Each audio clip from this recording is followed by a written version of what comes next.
او په دې باندې سړي د زړه مطمئن شي او د ژوند ډېرې مسلې ورته اسانې شي چې زړه کې دې دی چې الله موږ سره دی. زیات به څوک وي چې هغه ته سړی وایي چې ښه دوست دی. چې الله دوستي وکړي د چا سره نو د ده سره څوک نشتی، او چې د چا سره د الله دوستي نه وي نو د ده سره څوک دوست دی. سم خیال دی. چې اکثر دا جمله درسونو کې د ملګرو ته او مخکې هم ویلې تاسو به اورېدلي چې یو سړي سره الله یي د ده نه څه ورک دي، څه دي ورک دي. او چې د یو سړي نه الله ورک وي هېڅ شی ورسره نشته، هېڅ ورسره نشته چې الله ته ورک وي. نو فاعلموا ان الله مولاکم، دې سره زړه مطمئن کېږي.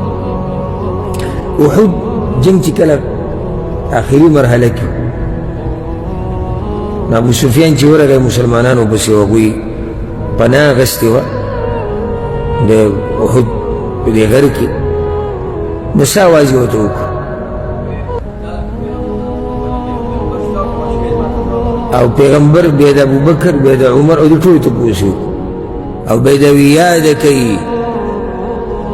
زموږ سره هبول دی او تاسو سره هبول نشتی، یا لات ته موږ سره لات بوت ته موږ سره تاسو سره نشتی، منات او دا یعنی زموږ سره مشران دي، زموږ معبودان دي،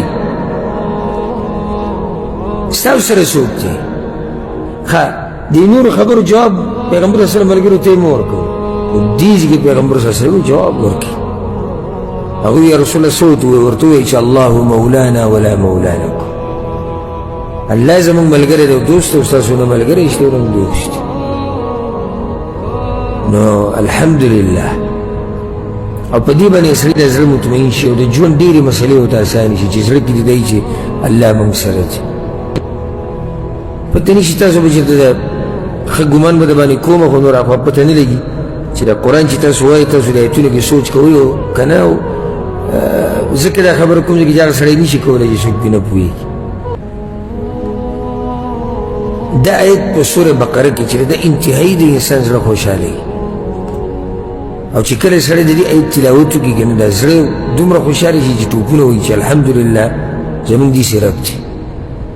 لکه الله سورة البقره کې څه وایي 3مه سپاره کې الله ولي الذین آمنوا، الله دوست د مؤمنانو دی.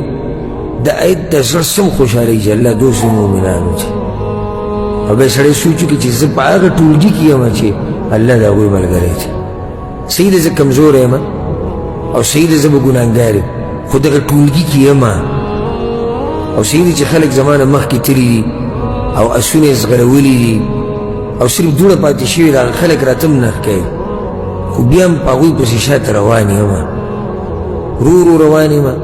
کله ولیږم، کله پاسمه، کله په خپارو، کله پیاده، کله په سورلۍ، کله سورلۍ ستړي کله زه ستړی، خو روان یم په هغه لار باندې. په دې باندې انسان شکر وباسي چې الحمدلله الله دا دین را نصیب کړی دی او هغه وایي چې زه د مؤمنانو ملګری یم. لکه دا ټوله دنیا ما پرېږدي څه پروا مې نشته، دا خبره به دې په زړه کېږي. بیا که خپلوان دې پرېږدي، که دوستان دې پرېږدي، که یاران دې پرېږدي، که بچي دې پرېږدي، که مور پلار دې پرېږدي، زړه به دې په دې خوشحاله چې عرش والا ما سره دي او مؤمنان ما سره دي. سوره فاتحه کې په مخه موږ وایو په هر رکعت کې اهدنا الصراط المستقیم، یا الله ما ته وښیه نیغه لار. د نیغه لار باندې تګ ډېر ګران کار دی، اسان کار نه دی.